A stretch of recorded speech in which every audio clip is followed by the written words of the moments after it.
I'm Austin Munhofen. I am another digital project manager at Sparkbox. And today I'm going to be talking with you about nailing project mechanics for long term success. But before I get started with the slides, I do want to mention that at Sparkbox, we use an agile approach. So, agile terminology will be baked into this presentation. But however, that does not mean that you will find any less value in this if you're unfamiliar with Agile. I just wanted to mention that up front. Okay, I think that was my only little housekeeping thing before I begin. So let's move along. Launching off of Erin's talk, at this point in your project, you have a roadmap established, you have the people established, and you're ready to tackle the problem. Most likely, as a project manager, you're beginning to think about your ceremonies and establishing those. But before we dig in, let me share with you a story that I'll weave throughout this talk because who doesn't love a good story? At Sparkbox, we had quite a large project that required a sizable team, complex problems. We had good budget, all the components really of a PM's dream. Well, to an extent.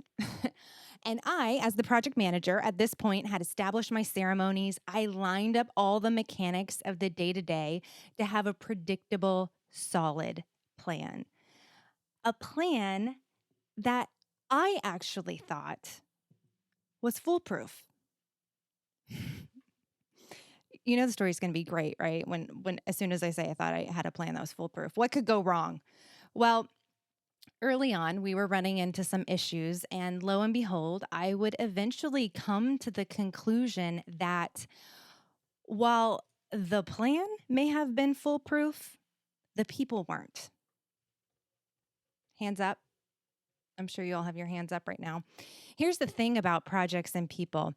The people part, yeah, I see an attendee said hand. Thank you. The people part is key. Rob said this in his talk, having a people-focused mindset and process is key. And this is something at Sparkbox that we focus on, as he mentioned, because we recognize that projects fail and succeed because of people things, not software things. And we as PMs are the keepers of this. We're responsible for guiding our teams in the strong people aspects. We have the responsibility to influence, to build trust, to make sure our process remains people-focused. But what exactly does that mean? That's probably what you're asking. And how can we use a people mindset, a people-focused cadence to build team trust, as both Rob and Erin mentioned, and achieve long-term project success? Well, let me share with you what we did to enhance our people process to address some of the rockiness that we were having in our project. So here's the cadence we used for our project. And while there are many more ceremonies that one could include, this probably looks like a somewhat standard ceremony schedule to you. In fact, it actually looks pretty mechanical. But here's the thing that I want to stress. It is the approach that brings ceremonies to life, that enhances their efficacy. I'll say that again. It's the approach that brings ceremonies to life. Ceremonies are not a bad thing. They are the foundation, but it is the approach to these that enhances their efficacy.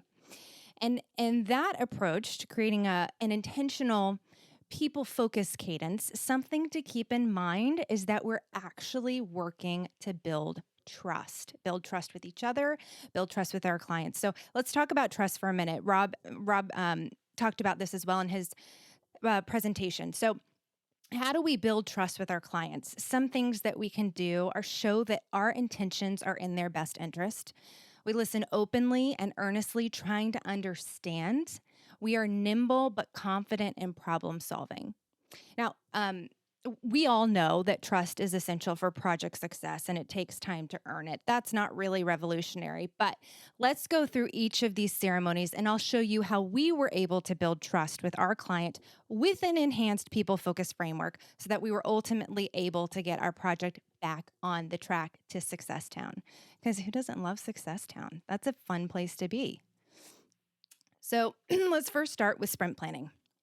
And actually, one other side note I want to mention before we go through each one of these, I will not be covering backlog refinement over here just simply due to time constraints. However, I'm happy to circle back with you after you'd like to discuss. Okay, so let's start with sprint planning because in our project, this is what we started with. And I like to think of this as the huddle before we go out to execute our strategy. We make sure that everyone has a shared understanding and expectations of the scope of work before the upcoming sprint. Now, let's flip this a little bit and let's take a look at what this looks like when we elevated it to an enhanced people-focused sprint planning. Let's get into the tactics. Let's talk about the kind of mindset we would come to the table with, the kind of questions we would ask. What would you do in service to building trust with your client with a people-focused sprint planning? Well, first, I want to say that sprint planning is a space where we have permission to be honest in our assumptions, our concerns, our opinions. And we also agree to pause when there are discrepancies. That's not a bad thing. So, usually, at least for me and my projects, this comes out when we engage in sizing the work. We use relative sizing, and developers have differing opinions around effort sometimes. And that's fine. We actually want to lean into that. We want to ask why. We want to have conversations around that. And speaking of questions, there are some helpful questions to ask to keep these people focused, this sprint planning a people focused ceremony. One is, can you help me understand? This is a great question. This is just a great life question, but this is absolutely fabulous to ask in your projects. And it's one that was huge for us in our project. We asked this of not only our clients, but our developers as well during sprint planning. And the other question is, are there any particular complexities that could impact future states? For, again, the project that I'm referencing, this kept us thinking about our ultimate goal. Our goal was platform and system stability and flexibility and scalability. These were all very specific long-term goals to our project. And this helps us keep those long-term goals in mind and not get too caught in the weeds with short-term feature development. So here's the thing. The most effective sprint planning encourages healthy, unguarded conversations about which work to prioritize, how to approach it, and points out the unknowns. And because of this, it's important to keep sprint planning people focused. Yes? Yes. Okay, let's move on to sprint open. Because for our project, we had a day between our sprint planning and our sprint open. There was an opportunity for priorities to shift and new information to inform the direction of the next sprint. So this really was our last opportunity to make adjustments before executing the play. Now, what does a people-focused sprint open look like? Well, for a people-focused sprint open, one should come with a mindset that we'll learn as we go, because in software, things rarely go as we plan. Rob mentioned this before. It's usually the execution where things get a little bit more difficult. It rarely, if ever, gets easier in execution. But we are smart, capable people. So what we do is we pause, we problem solve, and adjust course. In Sprint Open, we also have an understanding that we will raise our hand to keep from being blocked. At Sparkbox, we're a huge developer or a huge believer in the power of pair programming. And this is when we say, hey, I'm ready for that. We're ready for that. Some questions to ask, some questions we asked each other in our elevated people-focused sprint opens are: one, do you see enough work or too much work for yourself in the sprint? Maybe someone on your team is part-time, or maybe you have one person like a designer who's playing really particular cards. This can be a very helpful, practical question to ask. Another thing to ask is, and again, saying it out loud, how does the work in this sprint map to our overall goals? We did this all the time, and I tell you what, it helped everyone continue to focus on the long-term project goals. So here's what I want you to take away with. Sprint Open is a collective team decision event. We are agreeing to the work before us and collectively trust that we will be nimble and maintain a consultancy mindset. This is a word we use a lot at Sparkbox, consultancy mindset when tackling the unknowns, because the unknowns will pop up. So we need to make sure that we are people focused. All right, let's move on to stand up. The purpose of Stand Up to update, give an update on work that's been done, share if there are any blockers, either now or in the foreseen future, and what each person is working on next. I'm sure many of you out there, even if you're not familiar with Agile, um, either implement or are familiar with stand ups. In a people focused stand up, you recognize that, hey, you're dealing with people. And at this day and age, we're working with people all over the country. So we really should recognize that we need to connect as humans first. And a great way to do that is to warm up with human check ins. Human check ins are my absolute favorite. I'm very curious if anybody out there also implements human check ins. I've seen that by implementing them, you increase your odds of complete participation, productivity, and collaboration. And if you're not familiar with human check ins, they can be any let me say this, HR appropriate question. The people on our team, the specific team that I'm referring to with the specific project, we all loved food. And so our human check in questions often revolved around things like our go to snack or last thing we cooked or favorite ice cream flavor. And I know that sounds really simple, and it is, but it's effective. Another project adjustment we made was to demo work during stand up. And that may sound like overkill to you, but honestly, it was just the right amount of kill for this project. We still kept our stand-ups to 20 minutes, and we were able to get that tight feedback loop that we thought would address our pain points, some of the rockiness that we were having. So, some questions we incorporated into our elevated people-focused stand-up included: one, if you work with shared resources with a limited capacity, ask often what their remaining capacity is. So, in our project, we did this openly in front of the client because we had a couple of part-time developers on the project. And we asked this in front of the client, if nothing else, than to keep our expectations aligned with theirs in terms of staffing availability. Another question to ask, and this is my favorite question: does everyone have what they need to succeed? That is a great question. We should all ask this more often. So here's the thing: stand ups encourage truthful conversation about project progress, as well as provide a consistent opportunity for the team to develop familiarity and connection with one another in service to progress, productivity, and collaboration that I mentioned. And because of this, we need to make sure that we are people focused during our stand ups. All right, what's next? Demo. Who doesn't love demo?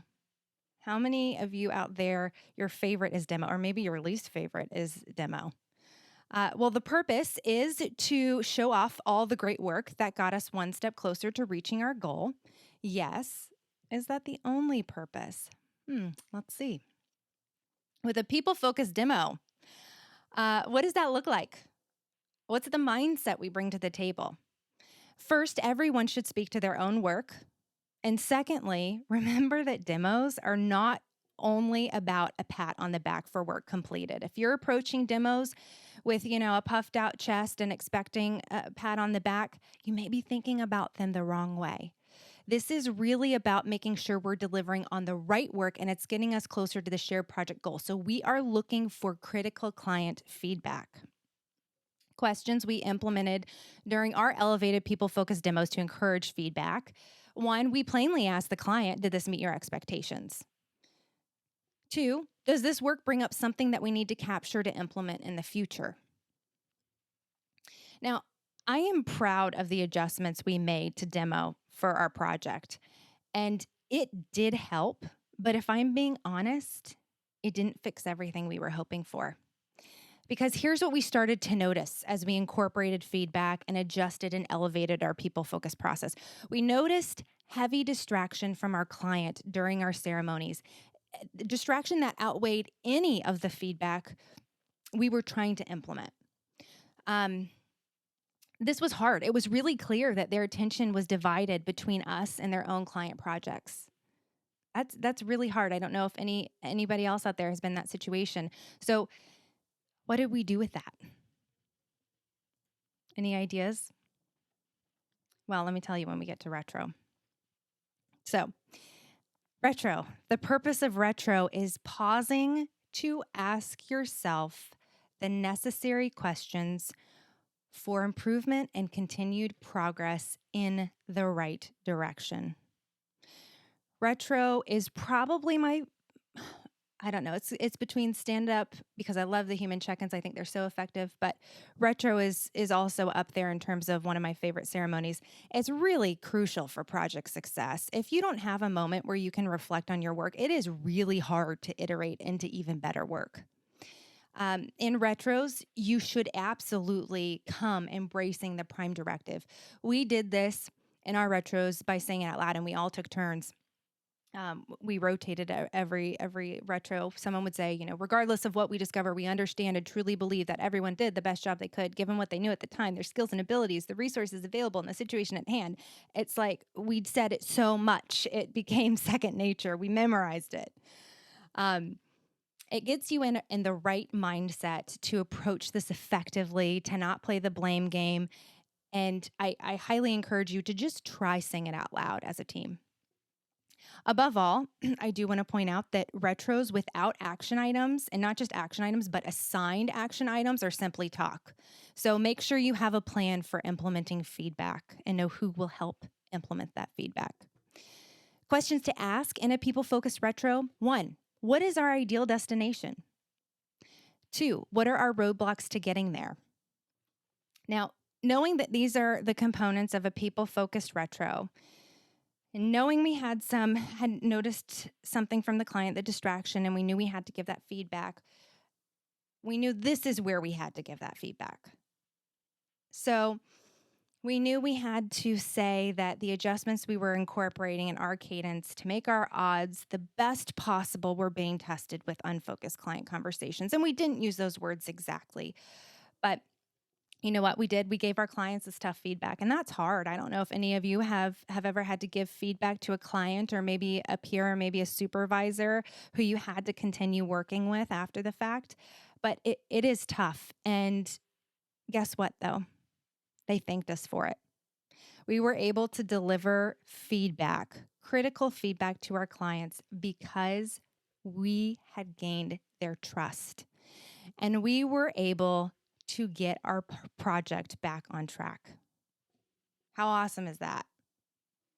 So here's the thing that I want you to walk away with as you think about a people-focused framework, as you think about how to foster long-term project success. 3 things down here. 1, simply having the skills to do good work doesn't mean that you will produce good work. I thought I had everything going for me at the beginning of this project. Remember, I had my foolproof plan. I had incredibly talented designers and developers. I thought this was going to be smooth sailing. Jokes on me, folks. The second thing is mechanics can be the foundation to create a successful people-focused team, but don't stop there. Mechanics aren't bad. They are the foundation. They're necessary, but just remember that they're not sufficient alone. Processes, mechanics are the container, but the people behind the processes are the value. And the third thing that I want you to walk away with is that trust is vital to a successful team. It just is. Without trust, we couldn't deliver difficult, critical feedback to our client, which ultimately course-corrected our work and working relationship for the long-term, project success. So these are great takeaways, and I'm just going to add in one more because I can, and that is at the very end of the day, success requires collaboration, and we cannot have collaboration without both parties. I think Rob mentioned that, but wanted to get that in a slide because it is a very, very important thing to remember. Thank you so much for being here. I hope you enjoyed this presentation. If you have any questions or you just want to say hi, my email's here below. I'd love to hear from you.